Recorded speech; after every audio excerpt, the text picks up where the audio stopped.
dans cette nouvelle vidéo de la bourse en clair. Tout comme les virus se sont abattus sur ma personne, l'inflation est débarquée. On ne connaissait plus ça depuis les années 80, elle est revenue. 2020, 0,5%.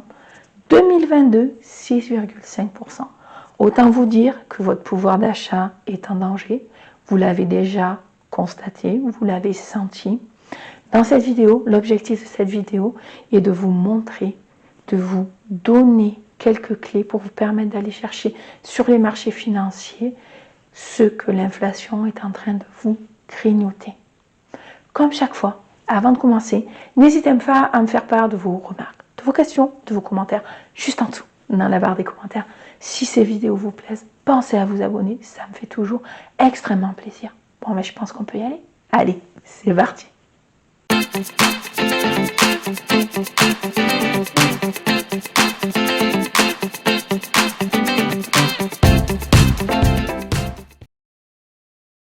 Internet a réellement permis au marché financier de se démocratiser. On peut travailler une multitude de marchés dérivés avec de tout petits capital, ce qui était impossible dans les années 90. Par exemple, en France, dans les années 90, si vous vouliez travailler un marché à effet de levier, il vous fallait au minimum 300 400 000 euros. Je parle en euros quand on voit que la baguette est à 1,10 € et qu'avant que nous passions à l'euro, elle était à 1 franc. Voilà, on peut, au niveau pouvoir d'achat, voilà, 1. Donc, le problème qu'on a en France, ce n'est pas un problème, c'est qu'on n'a pas cette culture des marchés financiers. Et donc, on peut être stressé, on n'a pas ce réflexe. L'arrivée de l'inflation doit nous obliger à aller vers ce type de marché. Ça peut effrayer, c'est normal, parce que les marchés financiers, ce n'est pas le pays des bisounours. Les gens sont là, c'est un milieu qui est dur, surtout quand on ne connaît pas les codes. Donc, dans cette vidéo, on va voir les codes, quelques règles de base pour vous permettre d'accéder, d'aller chercher, pour vous donner des angles de réflexion.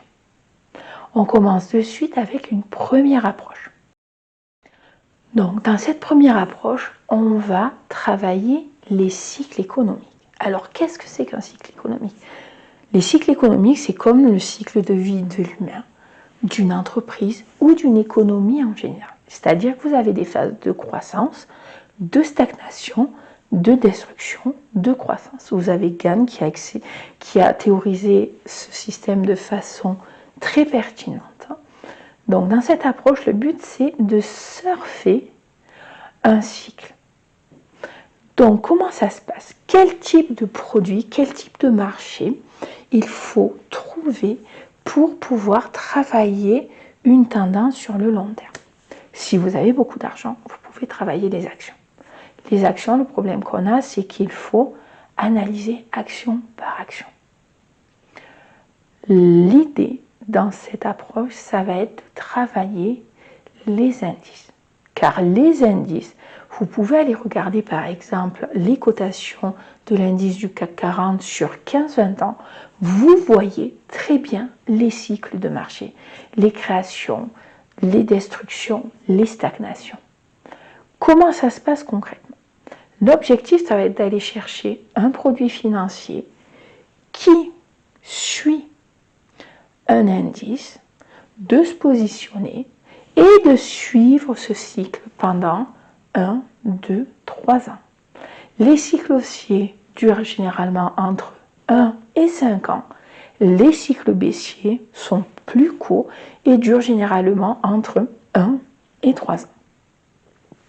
Donc, quel produit va-t-on utiliser pour suivre un indice? Vous avez les ETF qui sont apparus depuis une quinzaine d'années, on va dire. Les ETF, c'est quoi? C'est un contrat que vous passez avec une entreprise financière. Ces entreprises financières, c'est qui? Vous avez BlackRock, Vanguard et Capital qui représentent en gros 95% des fabricants d'ETF. Donc, pourquoi je vous parle de ces entreprises? Ces entreprises qui fabriquent ces contrats, qui fabriquent ces produits financiers que sont les ETF, détiennent à elles seules une multitude d'entreprises. Elles détiennent de tout, c'est inimaginable. Pourquoi je vous parle des indices? Parce que les indices sont des marchés réglementés. Vous avez une entreprise qui dit, moi, le CAC 40, je cote de 9 h à 17h30. Tous les ordres se passent chez moi. Quand des gens veulent acheter ou vendre les actions qui représentent le CAC 40, ça se passe chez moi. C'est moi qui centralise tous les achats et c'est moi qui vous donne une cotation fiable et sûre. Pourquoi est-ce si important de travailler les marchés réglementés et pas les ETF sur dividendes comme il en existe, les ETF sectoriels? Tout simplement parce que votre fabricant d'ETF a l'obligation de suivre les indices. Quand il vous vend des ETF sur action ou sur dividende, il met ce qu'il veut dans ce produit. C'est ce que j'appelle, moi, les ETF sur action ou sur dividende. C'est des milkshakes à la merde. On vous met des produits de merde qu'on va vous aromatiser, vous mettre des colorants pour vous faire passer ça pour un truc cool. Mais vous ne savez pas ce qu'il y a dedans. Tandis que sur les ETF sur indice, le fabricant d'ETF doit suivre l'indice. Donc, stratégie 1, trouver le cycle. Est-ce que nous sommes dans un cycle économique haussier ou baissier? Le produit ETF sur indice, sans effet de levier. Les ETF à effet de levier, sont faits pour être travaillés sur de très courtes périodes. Là, nous, ce qu'on veut, c'est travailler pendant plusieurs mois, voire plusieurs années. Prendre une position et la tenir pendant plusieurs années. Donc, pour récapituler, ce qu'il va vous falloir déterminer, c'est dans quel cycle de marché nous sommes. J'adore l'analyse que vient de faire Ray Dalio. Ray Dalio, c'est vraiment un financier que j'adore. C'est ces financiers qui sont vraiment dans le concret, dans l'économie réelle. C'est une personnalité que j'apprécie énormément. Si vous voulez savoir dans quel cycle nous sommes, je suis tout à fait de son avis, allez voir Ray Dalio. Certains diront, oui, mais il y a Warren Buffett, machin. Warren Buffett, selon moi, fait ce qu'on appelle du capitalisme de connivence. Il fait travailler son réseau, il utilise des députés, des sénateurs pour faire des lois qui vont dans son sens, mais ce n'est pas quelqu'un qui va étudier le marché économique à la base, à la différence de Ray Dalio. Donc, pour déterminer dans quel marché nous sommes, il faut que vous alliez voir des gens ou que vous fassiez votre propre opinion pour savoir si nous sommes plutôt dans un cycle de croissance ou de destruction. Une fois que vous savez dans quel cycle nous sommes, hop, le produit que vous allez acheter, un ETF sur indice, vous verrez, il y en a plein. Choisissez un indice. Les indices, vous avez le CAC 40, vous avez l'IBEX, vous avez le DAX, vous avez le Dow Jones. Choisissez celui que vous voulez, mais choisissez un indice réglementé. Et ensuite, vous prenez votre position. Sachez que sur les ETF, vous pouvez aussi bien être haussier que baissier.